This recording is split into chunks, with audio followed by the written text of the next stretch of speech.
Good morning, Sbah al-Khair, bonjour.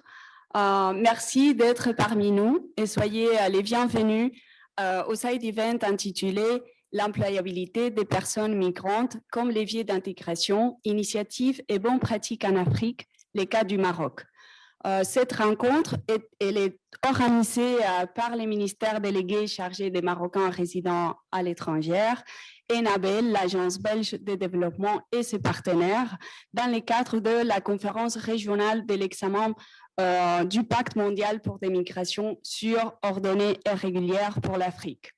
L'objectif est d'échanger sur des enseignements tirés, des bonnes pratiques, mettant l'accent sur l'importance de concevoir des interventions multi-acteurs afin de favoriser l'employabilité des personnes migrantes.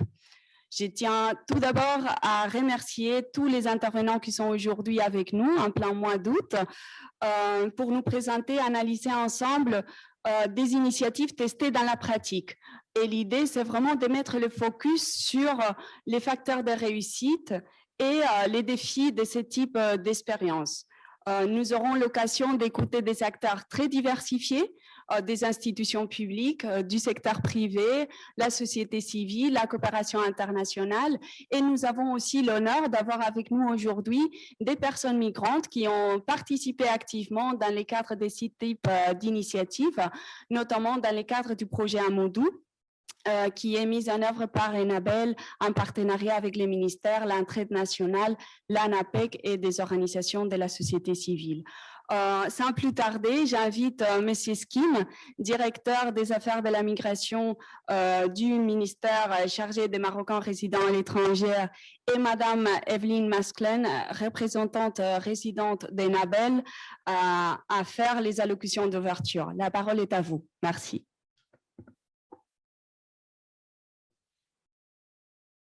Merci, Excellence, chers collègues, mesdames et messieurs. Bonjour à toutes et à tous, où que vous soyez, et bienvenue à ce side event, événement parallèle que co-organise le ministère délégué auprès du ministre des Affaires étrangères, de la coopération africaine et des Marocains résidant à l'étranger, chargé des Marocains résidant à l'étranger, et son partenaire ENABEL, Agence de développement de la coopération belge, en marge de la conférence d'examen régional pour l'Afrique du Pacte mondial pour des migrations sûres, ordonnées et régulières qu'abritera le Maroc la semaine prochaine. Le Maroc a une longue tradition de pays d'immigration. La diaspora marocaine, la 10e, paraît-il, au monde, compte quelques 5 millions de Marocains résidant à l'étranger, soit près de 15% de la population nationale. C'est une immigration relativement ancienne, puisqu'elle remonte aux années 50 et qui s'est principalement concentrée en Europe, en particulier en France, en Espagne, en Italie, mais aussi c'est une immigration qui se diversifie, notamment vers l'Amérique du Nord, les pays du Golfe, l'Afrique, qui devient de plus en plus, cette diaspora marocaine devient de plus en plus jeune, féminine et diplômée. Et c'est dans ce contexte que le Maroc a développé pour sa communauté expatriée une stratégie nationale au profit des Marocains résidant à l'étranger qui repose sur 3 axes: la protection des droits et intérêts des Marocains résidant à l'étranger dans le pays de résidence, la préservation de leur identité et le maintien des liens avec leur pays d'origine, ainsi que leur contribution au développement du Maroc. Par ailleurs, le Maroc, en raison de sa nouvelle situation migratoire en tant que pays d'accueil, a souverainement lancé sous l'impulsion de Sa Majesté le roi Mohamed VI en 2013 une nouvelle politique nationale d'immigration et d'asile. Cette politique est motivée par une préoccupation des droits des migrants et qui est avant tout une politique africaine. Cette politique coïncide avec un réenracinement profond du Maroc au sein du continent africain et témoigne de son attachement fort à son appartenance à ce continent et d'une préoccupation sincère pour son avenir, son développement et sa prospérité. C'est une vision à long terme que le Maroc a voulu projeter en matière de gestion des flux migratoires. La stratégie nationale d'immigration et d'asile est en harmonie avec le Pacte mondial pour l'immigration sûre, ordonnée et régulière adopté à Marrakech. Elle protège les droits et libertés fondamentales des étrangers résidant au Maroc. Il est mis en œuvre en coopération et en coordination avec les pays voisins africains et européens afin de faire en sorte que la migration depuis et vers le Maroc se déroule de la manière la plus sûre, la plus ordonnée et la plus régulière possible et de manière à réduire autant que possible les risques d'exploitation, de traite et d'abus. Des progrès considérables dans la mise en œuvre de cette stratégie nationale d'immigration et d'asile ont été accomplis lors des 7 dernières années, notamment en ce qui concerne la régularisation de la situation administrative de plus de 50 000 migrants en séjour irrégulier au Maroc, ainsi que l'ouverture des services de base à l'ensemble des migrants, que ce soit l'éducation, la santé, le logement, l'assistance sociale et humanitaire, la protection juridique, la formation professionnelle et l'emploi. Cette ouverture s'est faite sur la base des principes d'équité et de non-discrimination entre les citoyens marocains et les migrants. Le Maroc a également entamé la mise à niveau Je disais que le Maroc a également entamé la mise à niveau de son cadre législatif et réglementaire avec l'adoption d'une nouvelle loi sur la lutte contre la traite des êtres humains et l'élaboration de nouveaux projets de loi sur l'asile et la migration. L'insertion économique, qui est le sujet aujourd'hui de ce Saïd Event, est unanimement reconnu comme un élément clé dans le processus d'intégration locale des migrants, du fait qu'il leur permet de vivre dignement, d'acquérir une autonomie économique et financière et d'interagir avec la société d'accueil comme acteur de développement. C'est ainsi qu'il a été considéré comme une priorité de la stratégie nationale d'immigration et d'asile et qui lui a consacré 2 programmes d'action, le programme formation professionnelle et le programme emploi. Le soutien à une insertion économique précoce des migrants est ainsi essentiel à la réussite du parcours d'intégration qui reste un processus progressif et multidimensionnel. L'appui à la formation professionnelle, la mise en place d'un processus de reconnaissance des qualifications et des compétences et les mesures de rapprochement entre les migrants et le marché de l'emploi sont primordiaux afin de favoriser leur intégration au même titre que l'ouverture des droits et de l'accès aux services d'emploi et de la formation professionnelle. Dans ce processus, il est important de renforcer le partenariat en impliquant aussi bien les associations de la société civile, y compris les associations de migrants, comme nous allons le voir aujourd'hui, pour l'orientation et le référencement des migrants au dispositif de formation professionnelle de l'emploi. Les agences également étatiques de placement telles que l'Agence nationale de protection de l'emploi et de promotion de l'emploi et des compétences au Maroc, qui jouent le rôle d'intermédiation avec les entreprises, mais aussi d'incitation à travers des programmes d'aide à l'emploi. Aussi les opérateurs de la formation professionnelle, tels que l'Office de la formation professionnelle, de la promotion du travail et l'entraide nationale au Maroc, ainsi que, bien évidemment, le secteur privé. J'espère que, à travers les présentations que nous allons voir de mes collègues, que ce Side Event nous permettrait de mettre en avant les efforts entrepris dans le cadre de la stratégie nationale d'immigration et d'asile en matière d'amélioration de l'employabilité des migrants, les bonnes pratiques développées au Maroc, que ce soit en termes de gouvernance d'accès des migrants à la formation professionnelle et aux services de recherche d'emploi ou en matière d'accompagnement et d'insertion dans le marché de l'emploi.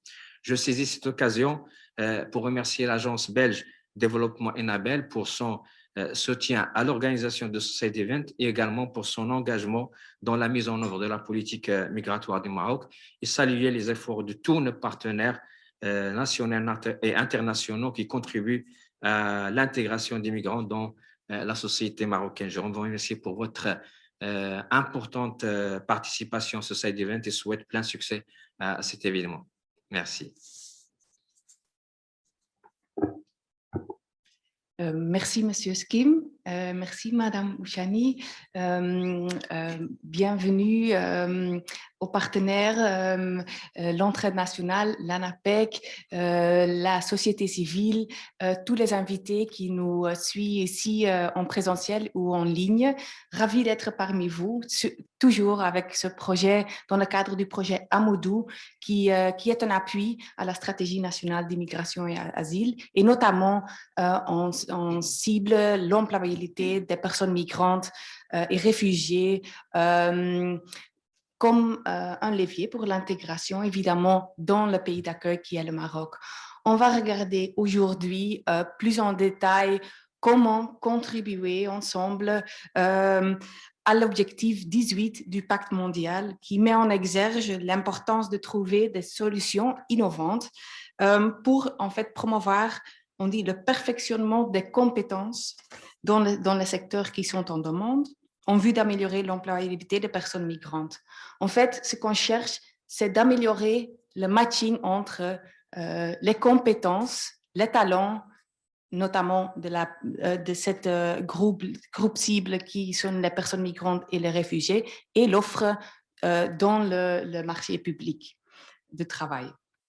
Donc, surtout maintenant, dans le cadre de la crise sanitaire, cette matching est devenu encore plus important parce que la compétition entre les talents qui cherchent un travail est devenue encore plus important.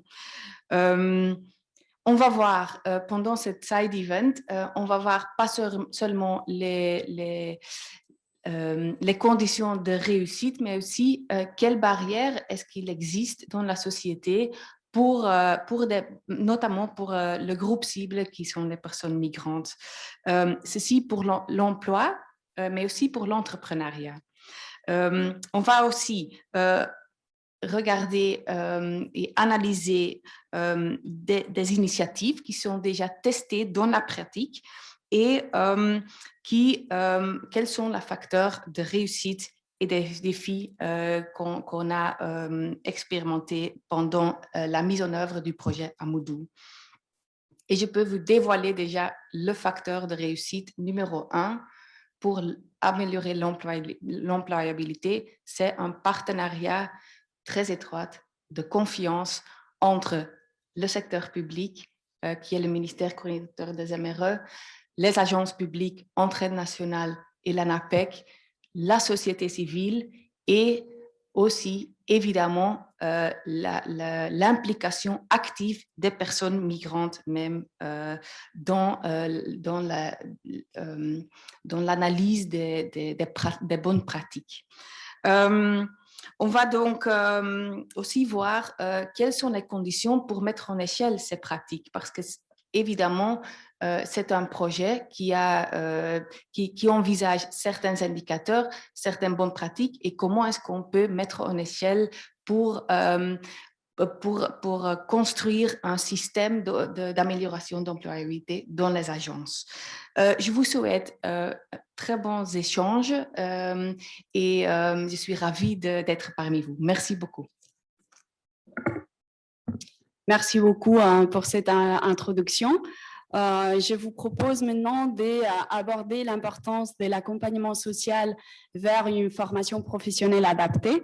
Pour cela, j'invite Madame Sora El Hamdadi, qui est cadre au service du partenariat et de la coopération à l'entraide nationale, à prendre la parole. Et par la suite, ce sera Madame Dalal Haman, chargée de projet à l'Association marocaine d'appui à la promotion de la petite entreprise, AMAP, qui interviendra à distance. Madame Sora, la parole est à vous. Merci, Madame Anna.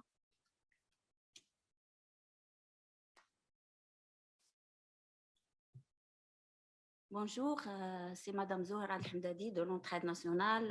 Ravie d'être parmi vous aujourd'hui et de présenter l'expérience de l'Entraide nationale en matière de l'intégration de la dimension migratoire dans les programmes et pratiques de l'Entraide nationale. Donc, ma présentation sera axée sur les éléments suivants. D'abord, je commencerai par un rappel des attributions et missions fonctionnelles de l'entraide nationale. Ensuite, je parlerai de la dimension migratoire dans les prestations d'assistance sociale de l'entraide nationale pour finir par quelques défis et pistes d'amélioration que nous proposons.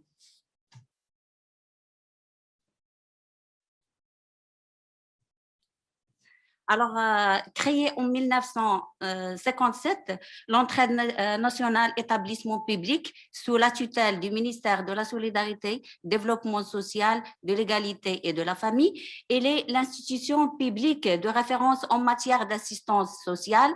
Elle a pour mission d'apporter toute forme d'aide et d'assistance aux populations et de concourir à la promotion familiale et sociale.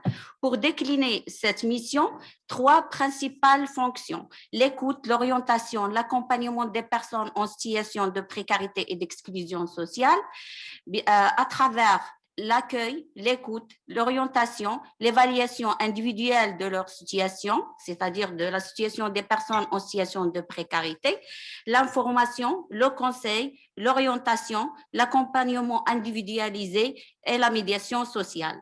Deuxième fonction, c'est les prestations sociales de prise en charge des personnes en situation de précarité et d'exclusion sociale.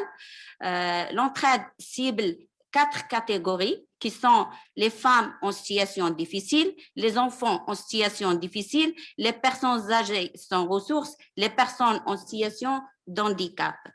Bien sûr, y compris les personnes en situation de migration, étant une dimension transversale pour toutes les catégories que je viens de citer. Enfin, une troisième fonction, il s'agit de la veille et l'intelligence sociale à travers la collecte, la constitution de données et le suivi des personnes en situation de précarité et d'exclusion sociale en vue de mettre les mesures préventives pour une bonne gestion et amélioration de leur situation. Concernant la couverture géographique de l'entraide nationale, en plus, l'administration centrale, l'entraide nationale s'appuie sur des représentations et structures de proximité, à savoir 12 coordinations régionales, 70 délégations provinciales et il supervise plus que 4000 centres au profit de plus que 890 000 bénéficiaires, dont on trouve 1539 dans les centres d'éducation et de formation et 67 dans les centres de formation par apprentissage. Concernant les programmes de l'entraide nationale, je cite l'assistance sociale, la formation qualifiante et professionnelle, la qualification et l'insertion des personnes en situation de handicap, l'appui à la prise en charge à travers les établissements de protection sociale, l'éducation préscolaire, l'animation sociale à travers les programmes de Dar Mouaten, l'alphabétisation et l'aide en nature pour les personnes en situation de handicap. Telles sont les missions et les fonctions et les programmes de l'entraide nationale. Maintenant, pour l'intégration de la dimension migratoire, elle a été initiée suite à une convention qui a été signée entre notre ministère de tutelle et le ministère chargé des Marocains résidant à l'étranger et des affaires de la migration. Ainsi, à partir de 2014, un ensemble de décisions et notes internes ont été actées, ouvrant l'accès des centres et services de l'entraide nationale aux migrants au même titre que les nationaux, notamment aux centres de formation professionnelle, les centres d'éducation et de formation et les centres de formation par apprentissage sans exigence de carte de séjour ni de niveau scolaire. Cette réouverture sur la communauté migratoire a permis l'accès effectif des services de l'entraide nationale aux migrants. À titre d'exemple, en 2018-2019, l'entraide nationale, à travers ses centres et ses délégations, elle a traité plus que 796 cas de migrants et migrantes. Et pour les centres d'éducation et de formation, Elle a accueilli plus que 265 migrants et migrantes, et pour le centre de formation par apprentissage, plus que 69 migrants et migrantes. Deuxièmement, c'est la participation active au comité programme de la SNIA, de la Stratégie nationale d'immigration et d'asile. Troisièmement, la mobilisation de partenaires locaux et internationaux pour mettre en œuvre des projets et actions favorisant l'intégration des migrants parmi la population vulnérable ciblée par l'entraide nationale. On cite comme partenaire l'OIM, au commissariat des Nations Unies pour les réfugiés, la délégation de l'Union européenne, notre partenaire fidèle Enabel, l'UNICEF et l'AUCID et d'autres acteurs, et aussi les acteurs publics et les ONG nationales et internationales. Bien sûr, avec une quatrième composante qui est transversale, qui est le renforcement de capacité de l'entraide nationale pour une meilleure prise en charge de la population migrante. Après cela, si j'ai à résumer notre expérience selon les succès et les limites, je citerai quelques facteurs que nous considérons points forts de notre expérience. Alors, s'agissant premièrement d'une approche partenariale. Le premier facteur, c'est l'approche partenariale, soit au niveau national ou au niveau international. Le deuxième facteur, c'est la proximité des centres de formation professionnelle, soit les centres d'éducation de formation ou les centres de formation par apprentissage, avec une diversité des filières et une flexibilité des conditions de l'accès à la formation. Par exemple, on trouve 1539 centres d'éducation et de formation et 67 centres de formation par apprentissage, en offrant des formations dans une trentaine de filières professionnelles avec des modalités adaptées aux migrants et migrantes.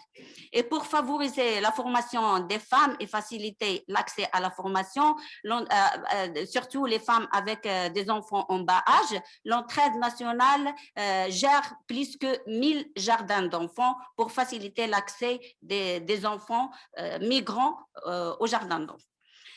Et troisième facteur, c'est la complémentarité des services au niveau des différents centres d'assistance sociale dédiés à chaque catégorie des populations cibles.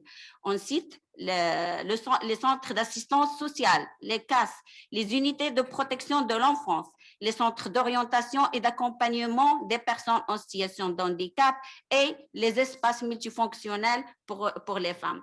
Quatrième et dernier facteur, c'est le renforcement institutionnel pour une meilleure prise des migrants, prise en charge des migrants, soit l'appui institutionnel ou le renforcement des capacités du personnel de l'entraide nationale dans le domaine migratoire pour assurer une bonne prise en charge.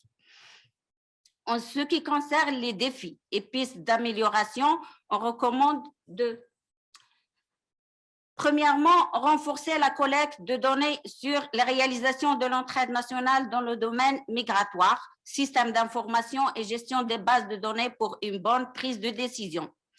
Deuxièmement, capitaliser davantage sur les bonnes pratiques de travail en matière d'orientation et d'assistance sociale vis-à-vis de la population migrante. Par exemple, l'édition et division des guides d'accueil couvrant tout le processus d'accompagnement des personnes en situation de migration, l'intégration de la dimension migrante dans les différents manuels de travail, dans les bonnes pratiques, dans les programmes et dans les prestations de l'entraide nationale. Et troisièmement, renforcer les synergies avec les acteurs, soit nationaux ou internationaux, concernés par l'insertion socio-économique des migrants, à travers l'échange d'informations, référencement des cas et traitement des cas individuels. Et quatrièmement, impliquer davantage le secteur privé. Je vous remercie pour votre attention et je reste à votre disposition pour toute information. Et merci. Merci beaucoup, Madame Sora. Madame Dalal, qui nous écoute à distance, la parole est à vous. C'est un plaisir que d'être aujourd'hui parmi vous pour un petit peu vous parler des facteurs clés de la réussite du projet Amodo, qui est déjà à quelques années de son lancement. Donc, l'intervention de la main s'inscrit dans le cadre d'une convention de subside.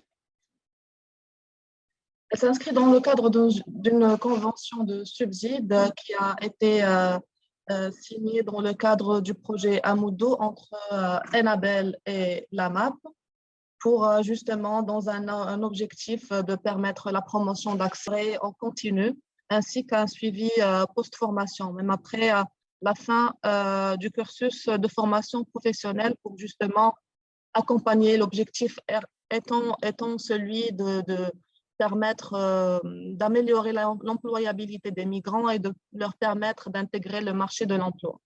Donc, la MAP s'est appuyée sur l'octroi aussi des aides financières sous forme de bourses et qui sont établies sur la base d'une grille d'évaluation de la vulnérabilité. Aussi, la finalité, donc le cinquième point avant-dernier est celui de l'appui de tous les migrants dans les démarches de recherche de l'emploi et de création d'initiatives d'auto-emploi en collaborant avec notre partenaire, l'ANAPEC. Donc, toutes ces informations sont recueillies dans le cadre dans le but de permettre l'échange d'informations des migrants bénéficiaires du projet Amudo avec les différentes institutions qui sont intervenantes dans ce même cadre.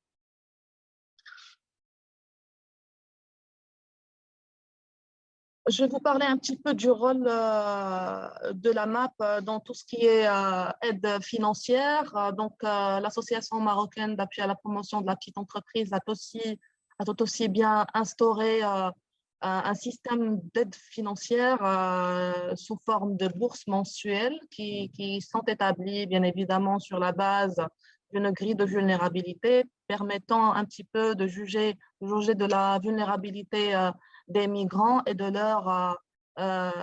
leur persévérance et bien évidemment de leur assiduité. Donc tout ça, cette intervention, elle s'est faite dans l'objectif d'atténuer dans un premier temps la vulnérabilité des migrants, mais aussi bien de leur permettre de vaquer à la formation et de compenser un petit peu la perte de leurs ressources financières suite à un engagement dans la formation. Donc comme ça, ils peuvent se concentrer sur la formation et ne pas avoir à travailler à plein temps. Donc, ceci a bien évidemment permis un petit peu de diminuer le taux de décrochage chez les migrants et bien évidemment, qui dit un taux de décrochage qui est bas, c'est un taux de succès qui devient de plus en plus satisfaisant. Donc, tout ceci a été entamé par plusieurs démarches. Nous pouvons citer aussi les vulnérabilités des migrants, des apprentis qui sont identifiés, en s'appuyant sur une grille d'évaluation de vulnérabilité qui s'est articulée, qui s'est structurée sur une grande base de familles de vulnérabilité propres à la communauté des migrants, en précisant bien sûr ces critères d'éligibilité. Et par la suite, nous avons pu faire sortir une liste de migrants qui sont éligibles à bénéficier des bourses. Par la suite, les bourses sont versées mensuellement. On a pu compter une moyenne de 12 mois environ. Cela dépend selon les durées de formation qui varient un petit peu d'un centre à l'autre. Et ceci s'est fait bien évidemment par l'intervention des conseillers qui ont pu assurer le suivi de l'assiduité des migrants apprentis tout au long du cursus de formation professionnelle.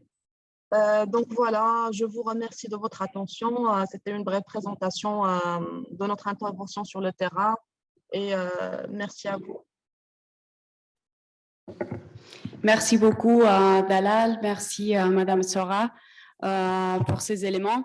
Dans les parcours d'intégration, la mobilisation des personnes migrantes n'est pas toujours évidente, due notamment à certaines réticences de ces populations vis-à-vis des institutions publiques. Pour faire face à ces défis, la mobilisation communautaire a été identifiée au niveau du Maroc comme une piste d'action. Chère Madame El Feit, vous êtes chef de service à la division des services aux chercheurs d'emploi à l'Agence nationale de promotion des emplois et des compétences, à l'ANAPEC, et point focal du projet Amoudou. Quels étaient les défis initiaux et comment avez-vous intégré l'approche communautaire au sein des agences publiques de l'emploi? Merci. Merci Madame Anna. Merci assistance, collègues sur le terrain et ici présentes. Donc là, par rapport à l'approche communautaire inclusive et participative, c'est une approche innovante et nouvelle qui a été testée grâce au projet Amoudou. Donc, il a eu un impact très positif sur la mise en œuvre des services et prestations de l'ANAPEC. Donc là, parmi les points positifs, donc là, slide s'il vous plaît. Donc là, je cite un travail d'appui à la mise en place des activités de l'ANAPEC et aussi des autres acteurs de la migration avec lesquels on a travaillé pour pouvoir intégrer les migrants dans le marché de l'emploi. Donc, grâce au travail des agents communautaires, nous avons pu mettre en place les services de l'ANAPEC, que ce soit pour l'emploi salarié ou l'auto-emploi. Donc, aussi un travail d'accompagnement des conseillers en emploi dans la mise en place de leurs activités, en étant les agents communautaires, ils étaient le lien entre les migrants et les services publics pour l'emploi. Et donc là, ils pouvaient, donc, grâce à ce travail, les conseillers en emploi, ils pouvaient travailler aisément et mener à bien ces activités. Donc là aussi, un travail d'orientation. Donc, grâce aux agents communautaires, donc là, il y a un travail de terrain, de référencement et de ciblage des profils de migrants qui sont éligibles à nos prestations et ils sont orientés vers l'ANAPEC et les autres aussi acteurs en fonction de leurs besoins. Aussi, ils sont plus proches sur le terrain pour pouvoir suivre l'intégration de ces migrants qui ont bénéficié de nos prestations par rapport à l'emploi salarié ou l'auto-emploi s'ils sont toujours dans leurs activités ou dans leur poste.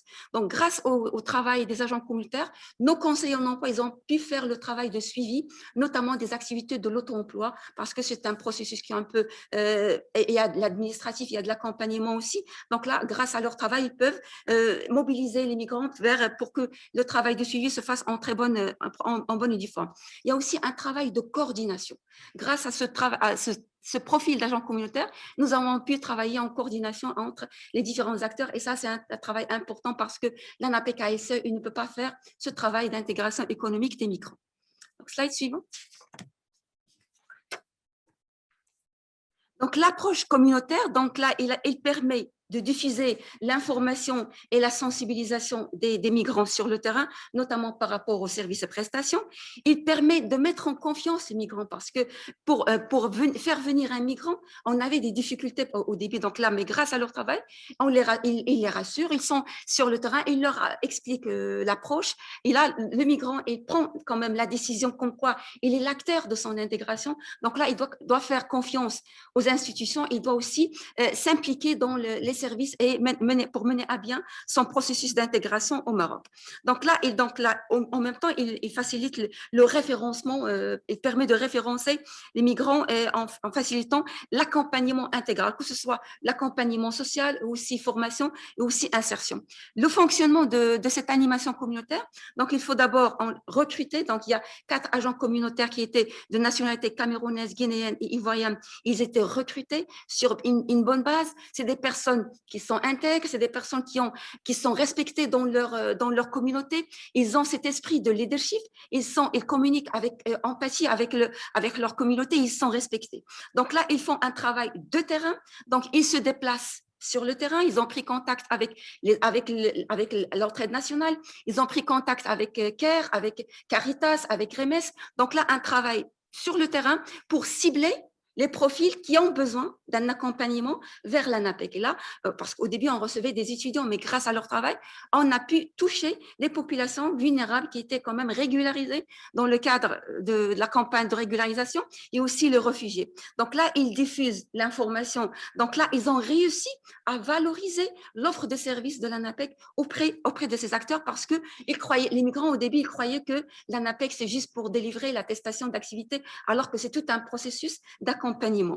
Donc là, ils ont quand même réussi à faire comprendre que le migrant, il a aussi des droits et aussi des obligations par rapport à son projet d'intégration. Et aussi, ils accompagnent, comme j'ai dit, le conseil en emploi dans le suivi des personnes accompagnées. Donc, le slide suivant.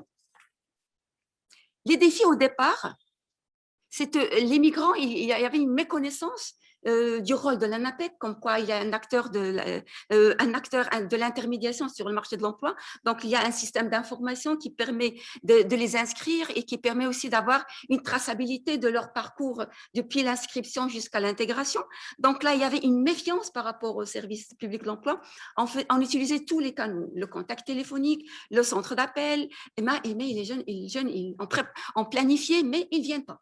Donc, grâce à ce travail-là, donc quand même, on a pu soulever ce défi. Donc, il y avait aussi les difficultés de présenter des justificatifs de leurs expériences, de leurs diplômes, et grâce à la SNIA, donc il y a eu quand même simplification de la procédure par rapport à cette population qui était vulnérable et régularisée. Donc, quand même, ils pouvaient quand même présenter une copie de leur diplôme et pour bénéficier des prestations d'accompagnement et aussi des mesures pour l'emploi. Et aussi pour les NEET, les personnes qui sont ni en emploi, ni en formation, ni en travail. Donc là, ils risquaient quand même de tomber dans l'irrégularité. Et là, leur titre de séjour, il peut expirer. Ils sont des étudiants.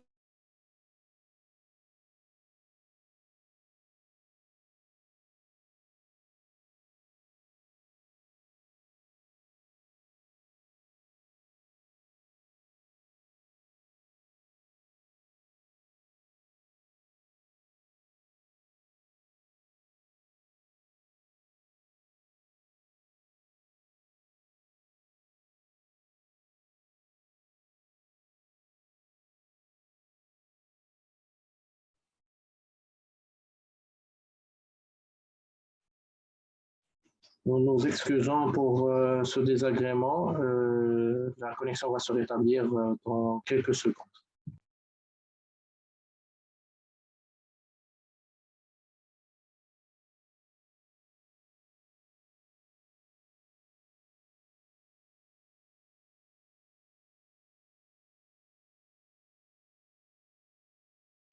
Nous nous excusons pour ce désagrément dû à une interruption de la connexion dans la salle. Ça se rétablit dans quelques secondes. Merci pour votre compréhension.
Nous avons pu, tous les indicateurs depuis octobre 2018, tous les indicateurs, que ce soit qualitatifs ou quantitatifs, ils sont vraiment très positifs. Et merci pour votre écoute. Merci beaucoup à Madame El-Feid. Maintenant, on passe la parole à Monsieur Alpha Camara. Vous êtes un de ces agents communautaires qui collaborent avec l'ANAPEC. Est-ce que vous pouvez partager avec nous, en fait, comment vous faites ce travail d'intermédiation entre l'agence publique d'emploi et la population migrante? Merci. Merci beaucoup. C'est vraiment un grand honneur pour moi de participer à cet événement. Et je représente en quelque sorte mes collègues. Je pense qu'il faut vraiment remercier le Maroc par rapport à sa volonté de mettre en place une nouvelle politique migratoire afin d'aider les populations migrantes de s'intégrer dans la société marocaine. Et nous, en tant qu'agents communautaires, nous sommes une partie intégrante de cette population migrante. Comme vous l'avez dit, nous sommes 4 agents communautaires qui sont déployés sous les 2 régions que couvre le projet, notamment la région de Rabat Salé Kénitra, mais aussi la région de Casablanca Setat. Et donc, par rapport à notre travail, il faut savoir que nous jouons un rôle d'intermédiation entre les partenaires du projet, notamment l'ANAPEC, les institutions publiques et les personnes migrantes. Mais aussi, nous jouons un rôle de relais, c'est-à-dire que, puisque nous sommes issus de cette population, donc tout ce qu'il y a comme information, enfin, les premiers éléments d'information par rapport aux offres de services qui existent au niveau des institutions, c'est nous qui mettons ces informations au niveau des personnes migrantes. Donc, essentiellement, l'animation communautaire se fait à 2 niveaux.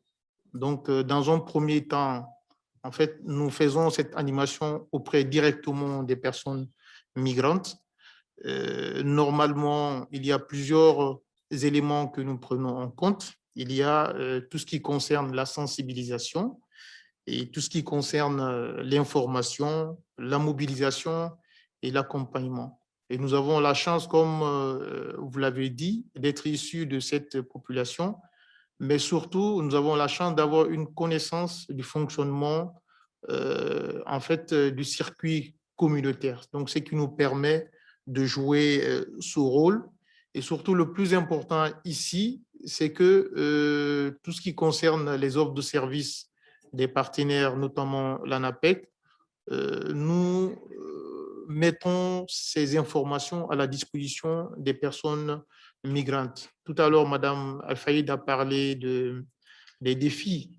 C'est important, l'un des défis, c'est le fait que ces informations ne soient pas forcément à la disposition des personnes migrantes. Mais notre recrutement dans le projet nous a permis de fournir toutes ces informations auprès des personnes migrantes et les réfugiés afin de les mobiliser à venir au niveau des services de l'ANAPEC. Mais il y a aussi le deuxième niveau d'animation qui se fait au sein des agences de l'ANAPEC, notamment tout ce qui concerne l'accueil et le référencement des personnes migrantes et réfugiées vers les conseillers de l'ANAPEC. Et c'est aussi un élément qui fait partie des défis au départ, c'est que les personnes migrantes avaient vraiment des difficultés à venir au niveau des services publics. Mais le fait que nous soyons là, c'est un élément qui les rassure. Et je pense que depuis le début du projet jusqu'à maintenant, le fait de nous voir régulièrement placés dans les agences de l'ANAPEC, ça les rassure et à venir sans aucun problème. Et nous essayons vraiment de leur faciliter la tâche, non seulement à eux, mais aussi de faciliter la tâche aux conseillers aussi. En dehors de ce premier point, il y a aussi tout ce qui concerne l'organisation et l'animation des ateliers. Parce qu'au niveau des agences, il y a un certain nombre d'ateliers qui sont organisés pour pouvoir permettre aux migrants d'avoir un certain nombre d'informations et aussi de renforcer leurs capacités par rapport aux offres qui existent au sein des agences. Et enfin, par rapport à l'animation au sein des agences, il y a un troisième élément qui est très important, c'est le suivi des personnes qui sont déjà inscrites sur le portail de l'ANAPEC, qui ont déjà bénéficié de ces services. Donc, essentiellement, c'est ce que nous faisons comme travail. Puisque je n'ai pas beaucoup de temps, peut-être s'il y a des informations ou des parties, des questions, je pourrais m'apprêter à cela pour donner plus de détails. Je vous remercie. Merci beaucoup à Madame El-Faïd Camara. On l'a évoqué tout au début, l'implication du secteur privé est aussi un des facteurs clés pour la réussite de ce type d'initiative visant l'employabilité des personnes migrantes. Madame Tazi, vous êtes chef des services intermédiation à l'ANAPEC. S'il vous plaît, pourriez-vous nous raconter comment est-ce que vous avez travaillé pour l'implication du secteur privé et quelles sont en fait les actions ou les mesures pour encourager, inciter les recrutements des personnes migrantes? Merci. Merci Anna. Donc, en ma qualité de coordinatrice régionale de l'intermédiation au niveau de l'agence régionale Rabat Salé Kénitra au niveau de l'ANAPEC, mais surtout en tant qu'ex-directrice de l'agence préfectorale de Rabat pendant plus de 13 ans et en tant qu'une des 5 agences pilotes qui avait initié en septembre 2015 l'accompagnement de la population migrante régularisée et réfugiée, j'avoue que cela n'a pas été du tout évident au début de pouvoir convaincre les entreprises et les employeurs à recruter les migrants régularisés et les migrants réfugiés et de balayer un certain scepticisme de la part des entreprises pour le recrutement des migrants régularisés et réfugiés. La première difficulté qu'on avait rencontrée justement en 2015, c'était la gestion assez lourde des contrats des étrangers. Mais cela rapidement a été dépassé grâce à la mobilisation des 3 ministères, ministère du Travail, ministère de l'Intérieur, ministère de la Migration et la DGSN, qui ont mis en place une procédure standardisée pour l'octroi de l'attestation d'activité qui a au moins facilité le recrutement des migrants. Il faut dire aussi qu'en juin 2016, lorsque l'ANAPEC en partenariat avec le ministère du Travail et de l'Insertion professionnelle, ont pris la décision d'ouvrir le programme IDMEJ à ce public-là. Le programme IDMEJ qui comprend le contrat ANAPEC et le contrat CEFIS, ce sont des contrats subventionnés par l'État qui permettent à cette population une exonération de la CNSS, de la TFP, de l'IR, avec une prise en charge de l'assurance maladie obligatoire. Nous avions un argument de taille justement pour pouvoir approcher les entreprises et les convaincre de recruter, pourvu que le migrant régularisé ou le réfugié ait les compétences nécessaires. Mais nous sommes confrontés à une autre difficulté qui est le diplôme. Parce que si l'entreprise était plus ou moins d'accord et qu'elle rencontrait et sélectionnait le migrant tout autant que le national, il y avait le problème du diplôme parce que, comme on le sait, plusieurs migrants ont tout laissé derrière eux, on n'avait pas nécessairement de diplôme et donc le contrat insertion s'adressait surtout aux diplômés. En mars 2018, une fois que le subside avec Enabel pour le projet Moto a été signé en novembre 2019, c'était réellement une aubaine pour nous parce que c'était un réel produit d'appel puisque le protocole Moto permettait une contribution mensuelle de 1000 dirhams par mois pour les entreprises qui décidaient de recruter des réfugiés ou des migrants régularisés, plafonné à 12 000 dirhams sur 12 mois, pourvu qu'il y ait un recrutement soit en CDD d'au moins 12 mois ou un contrat d'insertion.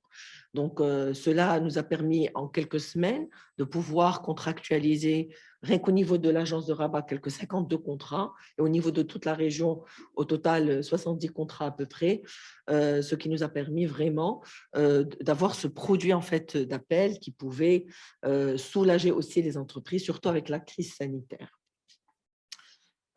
Aujourd'hui, je pense que le protocole Moto qui ne touche que 2 régions, Rabat Salé Kénitra et Casablanca Stade, je pense qu'aujourd'hui, il serait opportun d'en faire l'évaluation et de pouvoir l'ouvrir à toutes les régions du Maroc parce que nous l'avons vu, il permet vraiment d'encourager les entreprises à recruter ce public cible et de, pourquoi pas, l'adapter davantage et de diversifier les produits en fonction du profil des candidats. Nous avons aujourd'hui des populations beaucoup plus vulnérables comme les femmes monoparentales ou les non-diplômés. Il serait également opportun de créer aussi des formules adaptées à un certain type d'entreprise, comme les associations, ou en fonction du secteur d'activité. Une entreprise qui travaille, par exemple, dans le PTP, ce n'est pas une entreprise qui travaille dans les services, par exemple. Et donc, de revoir et de diversifier l'offre des différents protocoles ou des différentes formules pour pouvoir vraiment avoir une batterie de mesures qui va s'adapter au niveau de chaque situation, qui va se présenter à nous les agents de l'ANAPEC, qui, dans le cadre de la prospection que nous faisons auprès de nos entreprises, de proposer différentes mesures pour vraiment encourager le recrutement des migrants régularisés et des réfugiés, de leur garantir un emploi décent, un emploi durable, une intégration socio-économique qui s'inscrit dans la pérennité et de soulager les charges de l'entreprise, surtout par ces temps de pandémie. Voilà, je vous remercie. Merci beaucoup. En fait, une de ces entreprises qui ont bénéficié de ce type d'initiative, c'est AFD Tech. Madame Jihan Ouhejou, vous êtes directrice du pôle de production et pilotage chez AFD Tech. S'il vous plaît, pourriez-vous nous expliquer qu'est-ce que cette initiative vous a apporté en tant qu'entreprise? Merci. Merci Anna. Bonjour chère audience, que vous soyez sur place ou en ligne. Je vous remercie énormément au nom d'AFD Tech pour cette invitation. C'est un réel plaisir d'être parmi vous. Alors, quand on a commencé à AFD Tech à Rabat en 2014, nous n'étions que 10 collaborateurs. Aujourd'hui, nous avons franchi le gap des 300 salariés. Et je dirais que la clé de cette réussite, c'est surtout, ça se résume en 2 mots, c'est le candidat et le collaborateur. C'est vraiment trouver ce bon candidat pour faire de lui le meilleur collaborateur. AFD Tech est une ESN, entreprise service numérique, qui œuvre pour les grands comptes et qui propose ses services pour les leaders du secteur bancaire, assurance, énergie, opérateurs et équipementiers. Dans mon métier de tous les jours, ma mission, c'est surtout réussir l'intégration des nouveaux collaborateurs et surtout les challenger, les accompagner, leur faire sentir cet épanouissement dans leur mission et les faire sortir de leur zone de confort quand il le faut pour briller davantage. Et c'est là où on revient un peu à cette équation bon candidat, bon collaborateur. Ceci aujourd'hui se traduit à travers un process bien rodé de recrutement et d'intégration que nous avons aujourd'hui au sein d'AFD Tech et qu'on propose aussi à tous nos futurs collaborateurs. En tant qu'employeur, nous utilisons aujourd'hui avec l'équipe recrutement plusieurs leviers pour détecter ces talents et ces compétences qui répondent aujourd'hui à nos valeurs d'entreprise et à nos besoins clients. Et l'un des meilleurs exemples, c'est les services de l'ANAPEC que nous remercions énormément et qui nous propose à travers notamment le projet Amodo une panoplie de références et de skills que nous recherchons et qui répondent notamment à nos besoins, surtout en cette période de crise sanitaire.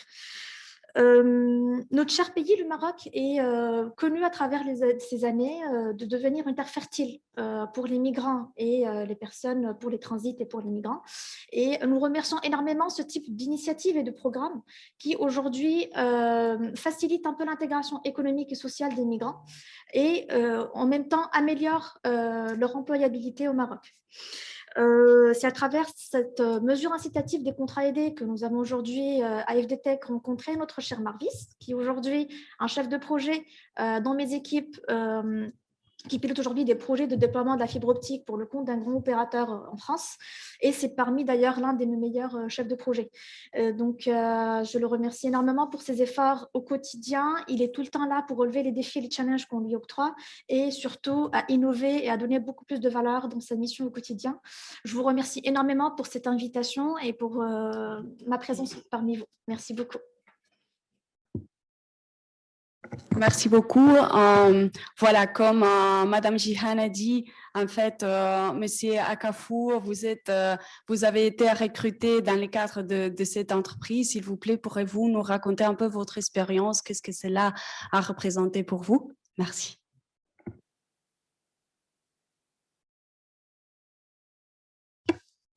Bonjour tout le monde, mesdames et messieurs, et ravi d'être présent parmi vous afin de vous parler de mon expérience étant moi-même migrant régularisé et ayant bénéficié du projet d'insertion de l'ANAPEC et du programme Amidieu.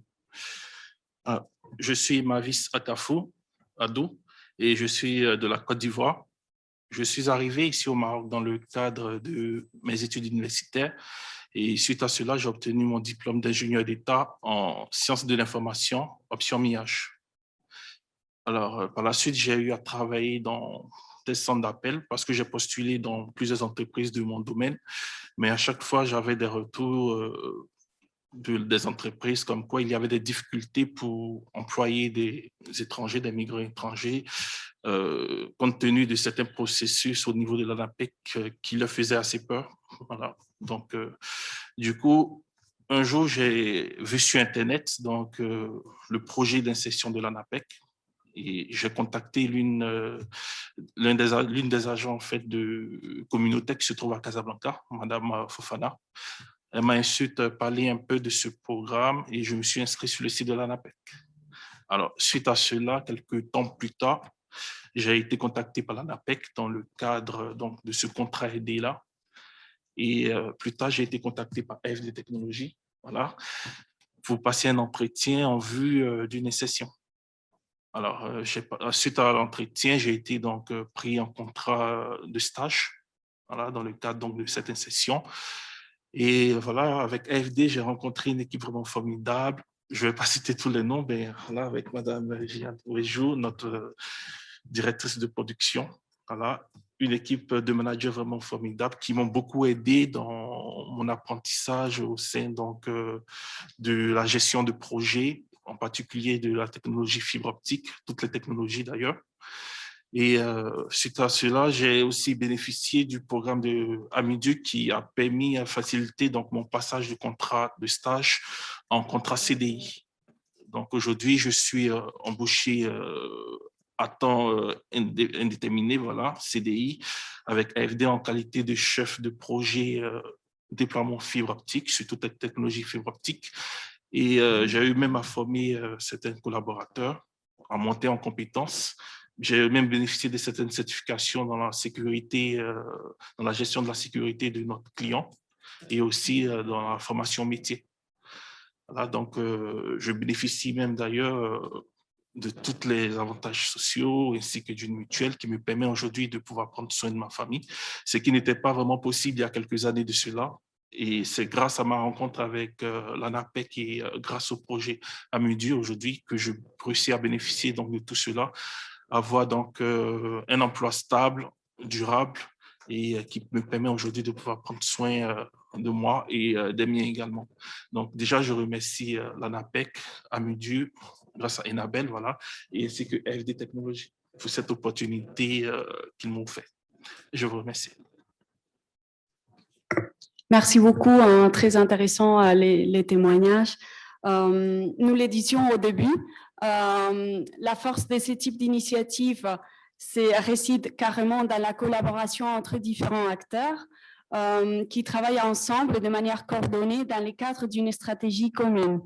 Chère Madame Ouchani, vous travaillez au sein du ministère délégué chargé des Marocains résidant à l'étranger. S'il vous plaît, pourriez-vous présenter un peu la gouvernance brièvement la gouvernance de la stratégie nationale d'immigration et d'asile et les cas concrets du comité programme formation professionnelle et emploi. Merci. Merci, chère Anna. Bonjour à tous. Donc, mon intervention portera sur l'expérience marocaine en matière de gouvernance des politiques visant l'intégration économique des migrants et des réfugiés au Maroc. Donc, je rappelle tout d'abord que l'un des objectifs stratégiques de la stratégie nationale d'immigration et d'asile adoptée en 2014 par le Maroc est de mettre en place un cadre institutionnel adapté. De ce fait, donc, un dispositif de gouvernance a été donc mis en place pour assurer son opérationnalisation, mais aussi pour garantir une meilleure collaboration et synergie entre les différents acteurs concernés par la question de la migration et de l'asile. Et donc, ce dispositif comprend donc un comité interministériel, un comité de pilotage et des comités programmes, dont le comité programme formation professionnelle et emploi. Ce comité permet donc, il réunit mensuellement l'ensemble des acteurs qui sont concernés par la formation professionnelle et l'emploi. Ce comité donc assure donc le suivi de l'état d'avancement des actions qui sont inscrites dans le cadre de ces programmes et qui visent notamment l'accès des migrants et des réfugiés à la formation professionnelle, mais aussi à l'insertion socio-professionnelle des migrants et des réfugiés. Donc, je signale aussi que toutes les initiatives qui ont été présentées aujourd'hui ont été appuyées par ce comité et qui ont fait donc l'objet aussi de suivi dans le cadre des travaux de ce comité. Actuellement, nous nous efforçons justement de décliner ce comité programme formation professionnelle et emploi au niveau régional. Et là, on s'appuie donc on a l'appui du projet Amoudou au niveau des régions de Rabat et de Casablanca. Cette déclinaison nous permettrait donc de renforcer davantage la collecte et les informations, que ce soit sur l'accès à la formation professionnelle ou au service de recherche d'emploi, mais aussi en matière d'insertion. Et ceci nous permettrait donc de mesurer les progrès qui sont donc effectués dans ce sens. Ces comités régionaux permettraient aussi de renforcer la communication et l'information au profit de ces migrants sur les services qui sont offerts, que ce soit par la formation professionnelle et l'emploi, mais aussi de renforcer le référencement de ces personnes migrantes, de saisir aussi les opportunités qui se présentent au niveau régional pour pouvoir un peu garantir cette insertion et bien entendu l'implication des associations locales et du secteur privé sont essentielles pour garantir le processus d'intégration économique qui n'est pas facile. Donc, sur ce prend fin mon intervention. Je vous remercie pour votre attention. Merci beaucoup, Madame Ouchani. Nous avons maintenant quelques petites minutes pour lire et répondre aux questions, à quelques questions formulées dans les chats. Je vous lis une ou deux questions et je vous remercierai de répondre assez brièvement aux questions. Alors, une petite sélection. Première question, avez-vous envisagé des pistes pour pérenniser la mobilisation communautaire au sein des institutions publiques? Si oui, lesquelles? Voilà, je ne sais pas si Madame Elfeit, Madame Ouchani, vous avez des éléments de réponse.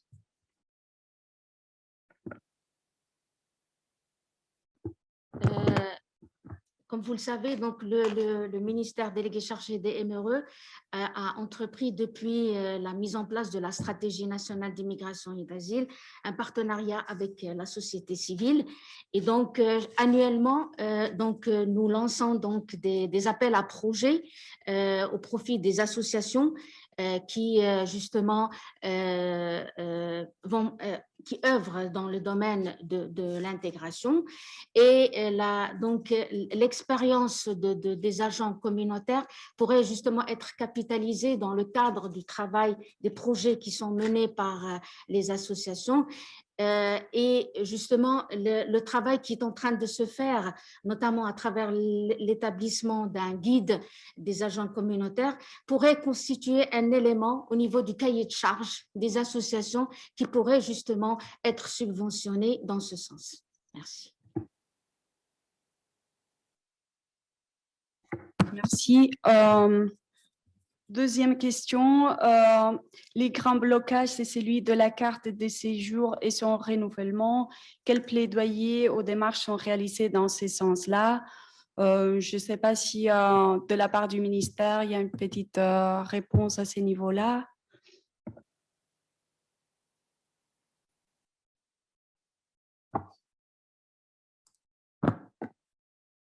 Le renouvellement des cartes de séjour obéit à une réglementation en vigueur. C'est comme pour les Marocains, pour renouveler la carte d'identité nationale, il faut ramener un certain nombre de pièces aux autorités compétentes, telles que un certificat de résidence, un extrait d'acte de naissance, etc. Donc, aussi pour les étrangers, il y a un certain nombre de pièces qu'il faut ramener aux autorités. Quand c'est en règle, il y a soit l'octroi le premier octroi de la carte séjour, soit le renouvellement. Je dois préciser que le renouvellement, la durée de validité de la carte séjour était une année en 2014 lors de la première opération de régularisation sur instruction de Sa Majesté le Roi pour donner plus de chances aux personnes régularisées d'être intégrées dans la société marocaine. Cette durée de validité de la carte séjour a été prolongée à 3 années. Merci beaucoup, Monsieur Skim. Dernière question, Madame Jihan, je pense que cela s'adresse à vous. Quelle est la valeur ajoutée de la mesure incitative des contrats aidés pour votre entreprise? Qu'est-ce que cela a représenté pour votre entreprise? Merci. D'accord. Alors, comme j'avais dit tout à l'heure, c'est plutôt cette mesure incitative nous a aidé un peu à enrichir notre culture d'entreprise.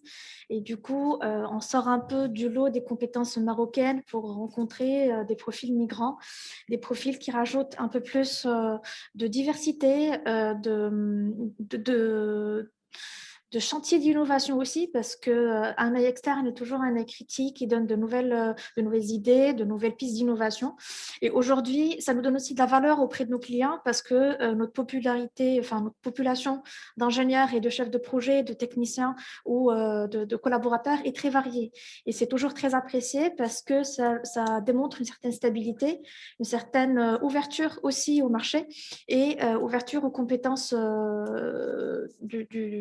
de l'Afrique et à l'international. Alors, AFD Tech, je l'avais oublié de le mentionner tout à l'heure, on est basé en France, en Belgique et au Maroc. Et du coup, ça nous permet d'avoir une culture très, très diversifiée au sein de l'entreprise. Et cette mesure incitative, elle nous permet justement de rencontrer des profils à travers une étroite relation avec l'ANAPEC. Et nous continuons aujourd'hui à intégrer, à embaucher des profils pareils parce que nous croyons en cette mesure et nous souhaitons une certaine continuité dans le temps. Voilà, merci. Merci beaucoup, Madame Jihan.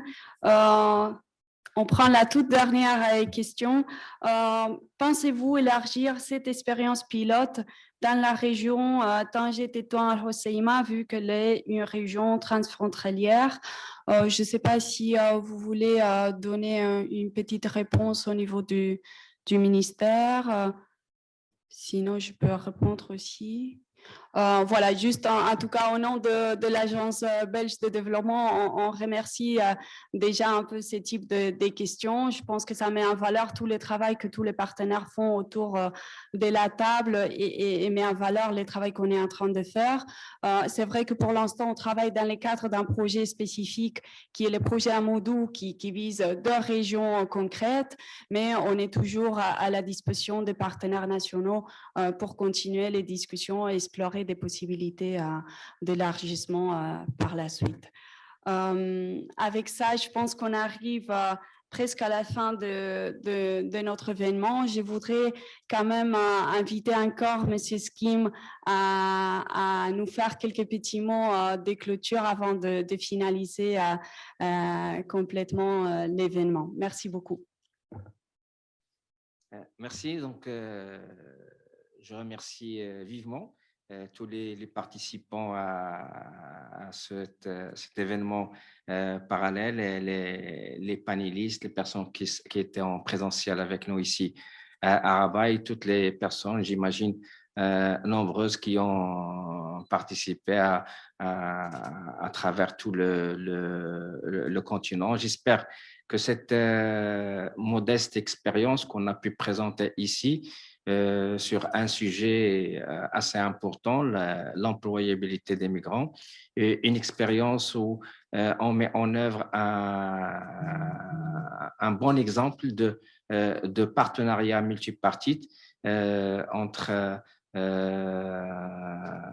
des ministères, des établissements publics, des organisations internationales, la société civile, pour faire émerger, grâce à un effort commun,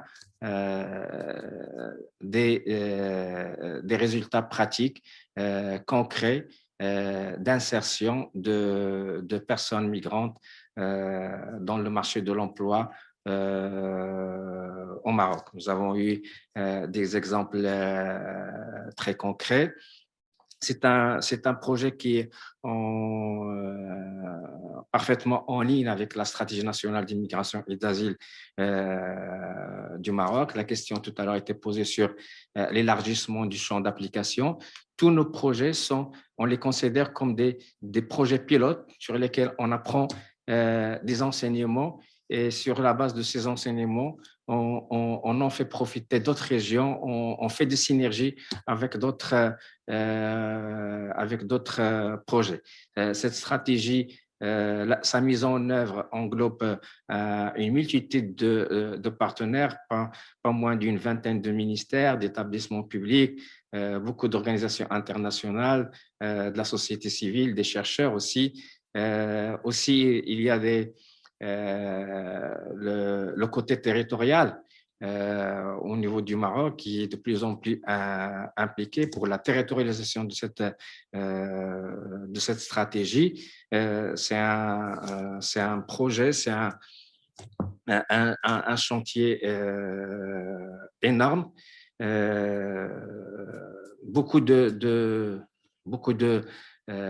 progrès ont été réalisés lors de ces dernières années, mais il reste beaucoup à faire parce que l'intégration des migrants, c'est un long processus multidimensionnel qui nécessite aussi bien des efforts de la part de tous ses partenaires que du migrant lui-même. J'espère que cette expérience a été bénéfique pour tous les gens qui ont participé avec nous ce matin, et j'espère aussi de bons travaux lors de la semaine prochaine de la conférence qu'abritera le Maroc de la révision de la mise en œuvre du pacte mondial de Marrakech sur l'immigration pour l'Afrique. Et merci. Merci beaucoup, M. Skim. On arrive à la fin. Pour clôturer aussi, j'aimerais bien juste retenir quelques mots-clés qui ont été évoqués à plusieurs reprises par tous les intervenants. On retient l'implication très active de la population migrante et du secteur privé dans ce type d'initiatives, les bons référencements entre les différents acteurs qui travaillent dans ce type d'expérience, et finalement ce travail multi-acteurs qui donne aussi ou qui représente un facteur de réussite. Je tiens à remercier tous nos intervenants, chers partenaires. Ça fait plaisir de partager à la fin d'août avec vous dans ces cadres-là, tous les participants qui nous ont suivis à distance aujourd'hui, et les organisateurs, bien sûr, de la revue régionale, et finalement toute l'équipe Amoudou et Nabel qui était derrière l'organisation de cet événement. Merci beaucoup et très bonne journée à vous tous. Merci.